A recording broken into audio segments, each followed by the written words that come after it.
type of style? Well, I know Nadine from the high school days. We actually played against each other, and she played like her team plays. She was mean, physical, tough, and that's how her team plays. So I would say she's a little different than the current Gophers, where I think they're more speed and finesse and really skilled.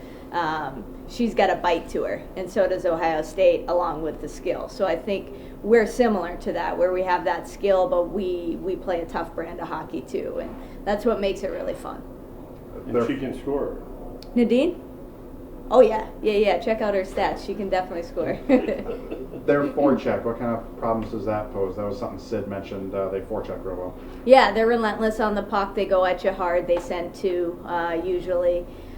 So our D and centers down low need to be communicating well and be ready for that pressure, as well as our wings, getting back there and being able to move the puck quickly. Spend as little time as we can in the D zone so we can get up ice.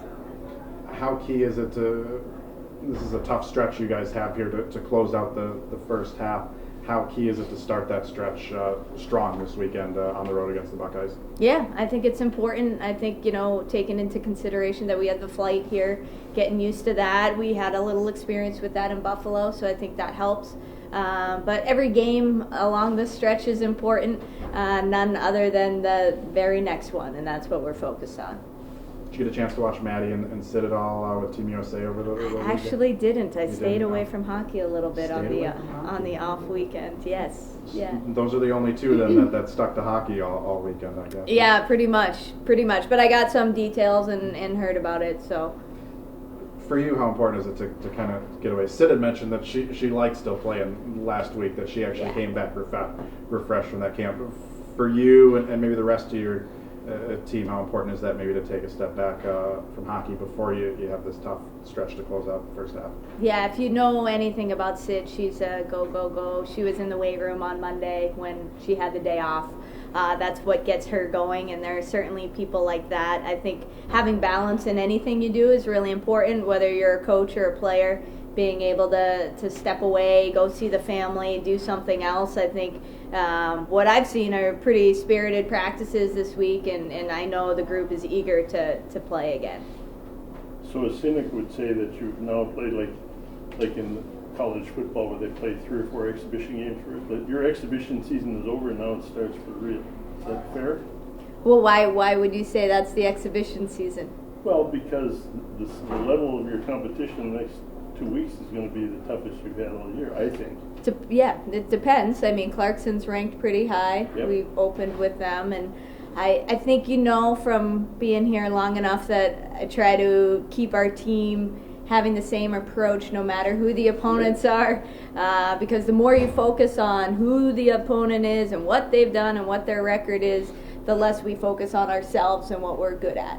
So with that being said, yes, we have some tough competition coming up with regards to the teams and what we've done so far. I think it gives us confidence.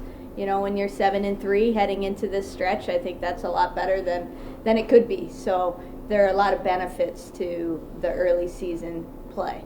So in other words, when you asked me why I would ask that, you already knew the answer. Yeah, of course I do. Of course. In terms of cohesion in these last 2 weeks and just coming together, I mean, does that translate on the ice? Do you see kind of a little more of a, fire under your girls having this time off and being able to spend that time together? Yeah, I think it's huge because it's already been, a lot of weeks of hockey. And we had the ability to sort of hit the pause button and evaluate how we thought we did for that first half of the first semester. We had some great conversations, great dialogue in the locker room, and we have a clear plan of what we want to do to continue to grow. And that's the exciting part about our team. We have not peaked. There's a lot more to come, and I think that's what they're really excited about. And the identity piece of the group is something that's really come along, and we're in a good spot there. So we're, again, in a good spot. Mm-hmm. Do you have any signings coming up here? Yes, those will be released next week. Next week? Yeah. You're always on the ball, it seems. Yes. Yeah. It does sometimes sneak up on you, but we're excited, and we'll get those announcements out next week. I got one thing to add. So looking at stats, you have the best record you've had in this program since 2010, 2011 out of the first 10 games. Wow. Do you have any thoughts on that? I mean, that goes past your career and, almost a decade. Wow. Any reason why you think that, that started so hot? Or I didn't know that until now, so that's good to hear.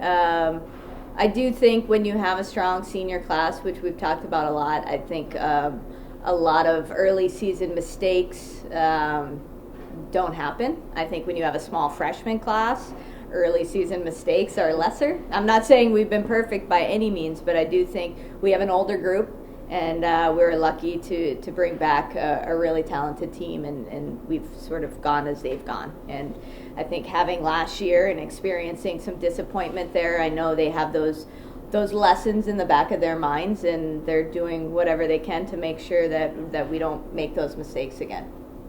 You happy at 7-3 right now, or could that be better? Could be better. Of course, it could be better. If you were 10-0, would you still say that would be better? I think 9-1 is actually could have been a possibility, but I do think, as we always talk about, you learn from your mistakes. You learn from being swept on the road at Bemidji that we need to be better, and we've talked about it. And I think our bounce back from that weekend has been fantastic, and I think that's something that maybe we wouldn't have seen a year ago or maybe 2 years ago. So I'm encouraged by that. Great.